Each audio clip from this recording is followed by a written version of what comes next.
కుటుంబము ఆశీర్వాదకరంగా ఉండాలి. నీ కుటుంబంలోంచి దేవుని సేవకులు రావాలి అంటే, నీ పిల్లలు ఉన్నతమైన స్థానానికి చేరాలి అంటే, నీ పిల్లలు అనేక మందికి ఆశీర్వాదకరంగా దీవెనకరంగా ఉండాలంటే, భార్యాభర్తలకి తల్లిదండ్రులిద్దరికీ సాత్వికం అవసరం. ఏంటిది? ఇంగ్లీష్లో సాత్వికాన్ని మీక్నెస్ అంటారు. ఏమంటారు? మీక్నెస్. ఒక మాట చెప్పనా, meekness is not weakness. Meekness అనేది వీక్నెస్ కాదు. చాలామంది అనుకుంటారు, వీడు ఎన్ని మాట్లాడినా ఏం మాట్లాడండి, ఈయన ఎంత తిట్టినా ఏమి తిరిగి ఒక తిట్టు కూడా తిట్టడండి, చేతకానోడు అని మాట్లాడుకుంటారు. నిజంగా ఎన్ని మాట్లాడుతున్నా తిరిగి అనలేక కాదు, సాత్వికాన్ని కలిగినటువంటి వాడు ఈ లోకంలో బహుశక్తిమంతుడు. స్తోత్రం చెప్పడం. హల్లెలూయా. కొన్ని సందర్భాల్లో మనిషి సాత్వికంతో ఉంటే పిచ్చెక్కిపోతాడు అవతలోడు. ఏమంటే ఒక వ్యక్తిని కొట్టి చెంప మీద కొడితే మరలా ఈ చెంప మీద కూడా కొట్టండి బ్రదర్ అనగానే అక్కడే చచ్చిపోతాడు ఆ వ్యక్తి. గాంధీ కానివ్వండి, యేసుప్రభు వారు కానివ్వండి, ఇంకా నెల్సన్ మండేలా ఇలాంటి గొప్ప గొప్ప వ్యక్తుల్లో ఉన్నటువంటి గొప్ప విర్చ్యూ ఏంటంటే సాత్వికము. కుటుంబాలు దీవించబడాలంటే సాత్వికం. కోపాన్ని ప్రదర్శించడం చాలా ఈజీ. ఎవడైనా కోపాన్ని ప్రదర్శించేస్తాడు. కోపం రావాలంటే ఏమండి ఎవరికైనా కోపం వచ్చేది. కానీ కోపాన్ని అణుచుకోవటం, కీడుకు ప్రతికూడు చేయటం అది సర్వసాధారణం. కానీ కీడుకు మేలు చేసేటువంటి వాడే సాత్వికాన్ని కలిగినటువంటి వాడు. స్తోత్రం చెప్పండి. ఇది ఇంత ఆత్మీయత ఎప్పుడు వస్తుంది మనకి? ఇంత ఆత్మీయత 20 సంవత్సరాలు నువ్వు విశ్వాసిగా ఉండి ఆత్మీయత వస్తుందా? కొంతమంది 20 సంవత్సరాలు 30 సంవత్సరాలు అంటారు, అస్సలు సాత్వికం ఉండదు. ఒక్కళ్ళు ఒక మాట అంటే పడలేం. భర్త ఒక మాట అంటే తిరిగి ఏమనేయాలి? 2-3 మాటలు. ఆయన కుక్క తిప్పుకోకుండా 4-5 మాటలు అనేయాలి. అది హీరోయిజం అనుకుంటారు. హీరోయిజం అనేటువంటిది నీ జీవితంలో సాత్వికాన్ని కలిగి ఉంటే నిజమైన హీరోయిజం. ఎన్ని కుటుంబాలు కోపంతో కుటుంబాలు ఎన్ని విడిపోయినాయండి. కోపంతో ఎన్ని హత్యలు జరిగినాయి, కోపంతో ఎన్ని ఆత్మహత్యలు జరిగినాయి. మనిషి కోపం వచ్చిందంటే హత్యన చేసేస్తాడు, ఆత్మహత్యన చేసేసుకుంటాడు. కాబట్టి దేవుడు అంటే సాత్వికాన్ని ఏం చేయాలి? సమాధానాన్ని వెంటాడి పట్టుకోవాలి. ఆ ఎఫ్రాయిం ఏం చేశాడండి? ఏమంటే విగ్రహాలతో కలుసుకున్నాడట, విగ్రహారం చేశాడట. ఆ తర్వాత అయ్యగారు ఇంకా ఏం చేశాడు? ఏమంటే అక్కడ ఇంకో మాట ఉంటుంది. నాకు ఈ మాటలు చదువుతున్నప్పుడు పరిశుద్ధాత్మ దేవుడు నాతో మాట్లాడుతున్నాడు. ఎవరు త్రిప్పివేని అప్పం వంటి వాడాయను. చెప్పండి, అప్పం అంటే ఏంటి? స్త్రీలు నాతో మాట్లాడాలి. అప్పం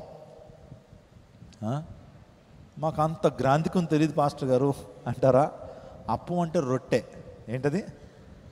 సారిపత్తు గ్రామానికి వెళ్ళినటువంటి ఏలియాకి మొదట అప్పాన్ని తీసుకొచ్చి, అప్పం అంటే ఏంటి? రొట్టె. చక్కగా కాల్చబడిన రొట్టె అనే అప్పం అంటారు. ఎఫ్రాయిం ఎలా ఉన్నాడంట? ఒకవైపే. అక్కడ అంటాడు, ఎవరో త్రిప్పివేని అప్పం వంటి వాడు ఆయన. ఎవరో తెప్పలేదట అప్పాన్ని, అందులో కూడా ఒకవైపు ఏమైపోద్ది? కాలిపోద్ది, ఇంకోవేమో ఉడకదు. అలా ఉన్నాడట అయ్యగారు. మనం కూడా చాలామంది ఇలాంటి తెప్పని అప్పం వలె ఉండిపోయాం. అంటే నామకార్థ క్రైస్తవ జీవితం, ద్వంద్వ మనసు, ద్విమనసు. ఏలియా అంటాడు, ఎంతకాలం 2 మనస్తత్వాల మధ్య మీరు తడబడతారు? ఎంతకాలం 2 మనస్తత్వాల మీద మీరు తడబడతారు అని ఎవరు మాట్లాడుతున్నారు? ఎంతకాలం 2 తలంపుల మధ్య మీరు తడబడుచుందరు. 2వ రాజుల గ్రంథంలో మనం ఆ మాటను చూస్తుంటాం. అవును, ఈ ప్రజలు తమ పెదవులతో నన్ను గణపరుచున్నారు, కానీ వారి హృదయం నాకు. నేటి క్రైస్తవం ఎలా ఉంది రోజున మనం ఆలోచన చేస్తే? పెదవులతో చక్కగా ఆరాధన చేస్తున్నాం. మనం ఆరాధన టైంలో ఎంత చక్కగా ఆరాధన చేస్తాం, కానీ మన హృదయాలు దేవునికి దూరంగా ఉన్నాయా? ఇదే ద్వంద్వ మనసు. అంటే ఎవరు త్రిప్పని అప్పం వంటి వారంటే ఎలాంటి వారే? ద్వంద్వ మనసు. లవోదికే సంఘంతో దేవుడు మాట్లాడుతున్నాడు. లవోదికే సంఘమా, నీలో ఒక తప్పు నేను ఎంచవలసి ఉందయ్యా. మీరు ఎలా ఉన్నారు తెలుసా? ఉంటే చల్లగా ఉండండి, లేకపోతే వెచ్చగా ఉండండి. మీరున్న స్థితి ఎలా ఉందో తెలుసా? మీరు నులివెచ్చగా ఉన్నారు. అందరు బట్టి ఉమ్మేయాలనిపిస్తుంది అయ్యా, మిమ్మల్ని చేదరించుకోవాలనిపిస్తుంది, చీయనార్పాల్సింది. మీ యొక్క వేషధారణ నాకు అసహ్యం కలుగుతుంది అని లవోదిక సంఘంతో దేవుడు మాట్లాడాడు. నా ప్రియదేవజనాంగమా, ఇలాంటి ఎఫ్రాయిం జీవితాన్ని దేవుడు మార్చాడు. దేవుడు తన భక్తుల్ని, తన యొక్క ప్రవక్తల్ని ఎఫ్రాయిం దగ్గరికి పంపించి చెప్పినప్పుడు ఎఫ్రాయిం జీవితం మార్చబడింది. స్తోత్రం చెప్పడం. హల్లెలూయా. అప్పుడు ప్రభు అంటున్నాడు, నాకు ఇష్టమైన కుమారుడు, నా ముద్దు బిడ్డ, నేను అతన్ని తప్పక కరుణించదను. మన ప్రభువుకున్న గొప్పతనం ఏంటి తెలుసా? నిజంగా ఆయన సన్నిధికి నువ్వు వచ్చినప్పుడు, నీ యొక్క దోషాలను బట్టి క్షమాపణ అడిగినప్పుడు, నిశ్చిత ఎంత భయంకరంగా ఉన్న ప్రభు నీ పట్ల ప్రేమను చూపించి మునుపటి కంటే గొప్ప ఆశీర్వాదాన్ని ప్రభు ఇచ్చేటువంటి వాడు. తండ్రి తప్పిపోయినటువంటి కుమారుడిని చేర్చుకున్నాడు కదా. ఆ తప్పిపోయినటువంటి కుమారుడు తండ్రి యొక్క ఆస్తిని పాడు చేశాడు, అంతస్తుని పాడు చేశాడు. తనకున్న పేరు ప్రఖ్యాతులను పాడు చేశాడు. అనేక మందిలో తండ్రిని దించుకునేటువంటి వాడుగా కుమారుడు చేసినప్పటికీ కుమారుడు మరలా తనకు బుద్ధి వచ్చినప్పుడు, ప్రభు సన్నిధికి వచ్చినప్పుడు, తండ్రి సన్నిధికి వచ్చినప్పుడు తండ్రి చేర్చుకున్నాడు, తన ప్రేమను కనుపరిచాడు, చేతికి ఉంగరాన్ని పెట్టాడు, ప్రశస్త వస్త్రాన్ని ధరింపు చేశాడు, పాదములకు చెప్పులు తొడిగించాడు, గొప్ప విందు చేశాడు. మొత్తం ఎక్కడైతే తన ద్వారా అవమానం కలిగిందో, ఎక్కడైతే ఆ కుటుంబానికి నష్టం కలిగిందో వాళ్ళందరినీ పిలిచి గొప్ప విందు చేసి నా కుమారుడు మరలా తిరిగి వచ్చాడు, వీడు ఎప్పటికైనా నా కుమారుడే అని చెప్పి ఆ కుమారుని ఘనపరిచి ఆ కుమారుని హెచ్చించాడు ఆ తండ్రి. నిజమే, ప్రభు యొక్క ఆ ప్రేమ అలాంటిదే. నువ్వు ప్రభువుకి ఎంత విరోధంగా పాపం చేస్తున్నా, దేవుని ధిక్కరించి నాకు వద్దు అని అంటున్నా సరే, ప్రభు తన జాలిగల చేతులు చాపి నిన్ను పిలిచి ఆశీర్వదించేటువంటిది. నా ప్రియదేవ నాగమా, నరపుతుడా, నువ్వు చక్కగా నిలబడి దేవుడిని నిలబెట్టేటువంటి వాడిని విషయాన్ని మీకు జ్ఞాపకం చేస్తున్నాను. ఆ తర్వాత మనం దేని మీద నిలబడాలి? ఈరోజున ఆత్మీయంగా మనం ఎవరి మీద నిలబడాలి చెప్పండి. ఒక మాట నేను చదువుతున్నాను, నిర్గమకాండం 33వ అధ్యాయం 1వ వచనం చదువుకుందాం. మరియు యెహోవా, ఇదిగో నా సమీపన ఒక స్థలం ఉన్నది, నువ్వు ఆ బండ మీద నిలువవలెను. స్తోత్రం చెప్పండి.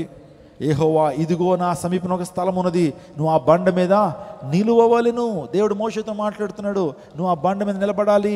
Yes, we should stand on the rock. మనం ఒక బండ మీద నిలబడాలి. ఎవరు ఆ బండ? ఆత్మీయంగా మనం ఏ బండ మీద నిలబడాలి అంటే దేవుని లేఖనం సెలవిస్తాం. మత్తయి సువార్త 7వ అధ్యాయం 26, 27 వచనాలు చదువుదాం. ఏంటి ఆ బండ? మరియు ఈ నా మాటలు విని వాడు చొప్పున చేయని ప్రతి వాడు ఇసుక మీద తన ఇల్లు కట్టుకున్న బుద్ధిహీనులు పోలి ఉండును. దానికి ముందుగా 1 కొరింథీ 10:4 చదువుదాం. అందరూ ఆత్మ సంబంధం ఒకే పానీయమును పానము చేసిరి, ఏలయనగా తమను వెంబడించిన ఆత్మ సంబంధం బండలోనిది త్రాగిరి, ఆ బండ క్రీస్తే. హల్లెలూయా. మోషే బండను చీల్చినప్పుడు బండ నుంచి జలధారలు బయలుదేరి వచ్చినాయి. ఇశ్రాయేలందరూ కూడా దాహంతో ఉన్నప్పుడు మోషే ఆజ్ఞాపించగా బండలోంచి ఏం ప్రవహించినాయి? జీవ జలనదులు ప్రవహించాయి. ఆ ఇశ్రాయేల్కి కావాల్సినటువంటి నది ప్రవాహం అంతా నీళ్లు బండలోంచి దేవుడిచ్చాడండి. ఇశ్రాయేల్ ఎంతమంది? 40 లక్షల మంది. వారందరికీ ఎంత వాటర్ కావాలి? దేవుడు ఒక బండ నుంచి దాన్ని ఇస్తే, ఇప్పుడు అంటున్నాడు ఆత్మీయమైనటువంటి ఆ పానీయాన్ని వారు తాగారు. ఆ బండ ఎవరు? ఆ కొట్టబడిన బండ ఎవరు? ఆ చీల్చబడినటువంటి బండ ఎవరు? ఒక మంచి పాట పాడతాం, మనకే చీల్చబడినటువంటి బండ, ఆ బండ క్రీస్తే. యేసు క్రీస్తు ప్రభు చీల్చబడకపోతే, ఆ బండ పగలగొట్టబడకపోతే, ఆయనలో రక్తము శ్రమించకపోతే మనకు రక్షణ లేదు.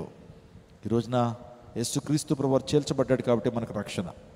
అలనాడు బండ చీల్చబడినప్పుడు ఆ యొక్క నీళ్ళు ఎప్పుడైతే వచ్చినాయో ఇశ్రాయేల్ అందరికీ దాహార్తం తీరిస్తే, ఈనాడు యేసు క్రీస్తు ప్రభు వారు మన కోసం చీల్చబడినటువంటి బండ మీద మన ఇంటిని కట్టుకోవాలి.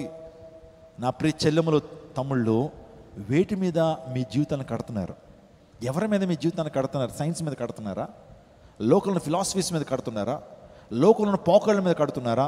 అందరూ అటు వెళ్ళిపోతున్నారండి. అందరూ పెట్టి వాటి మీద మా జీవితాన్ని కడతామని చెప్పి వాటి మీద కాదు, క్రీస్తు మీద మీ యొక్క జీవితాన్ని కట్టండి. ప్రభు యేసు క్రీస్తు ప్రభు వారు ఆయన కొండ మీద ప్రసంగం చేసిన తర్వాత ఆయన ఒక మాట అంటాడు కంక్లూజన్లో, ఇంకా చివరిలో ఒక మాట అంటాడు. అన్ని విషయాలు చెప్పేసిన తర్వాత కొండ మీద ప్రసంగం ఈ ప్రపంచంలో అత్యుత్తమైన ప్రసంగం అండి. That is the best sermon ever preached on this earth. ఈ ప్రపంచంలో అంత గొప్ప ప్రసంగాన్ని ఏ ఒక్కరు చేయలేదు. గాంధీ మహాత్ముడు దాన్ని ఒప్పుకుంటాడు. That is the greatest sermon ever preached on this earth. ఈ లోకంలో ఈ భూమి మీద అంత గొప్ప ప్రసంగం ఏ ఒక్కరు చేయలేదు. That is the greatest sermon అని పిలుస్తాడు. సో ఎవరు? మన మహాత్మా గాంధీ. ఆ యొక్క సర్మన్ ఆన్ ద మౌంట్ ప్రసంగం చేసిన తర్వాత ప్రభువారు చెప్పిన మాట ఏంటో తెలుసా? ఎవరైతే ఈ నా మాటల ప్రకారము ఈ మాటలు విని దాని ప్రకారం జీవిస్తారో వారి జీవితాలని బండ మీద కట్టిన బుద్ధిమంతుని పోలిన వారు అన్నాడు.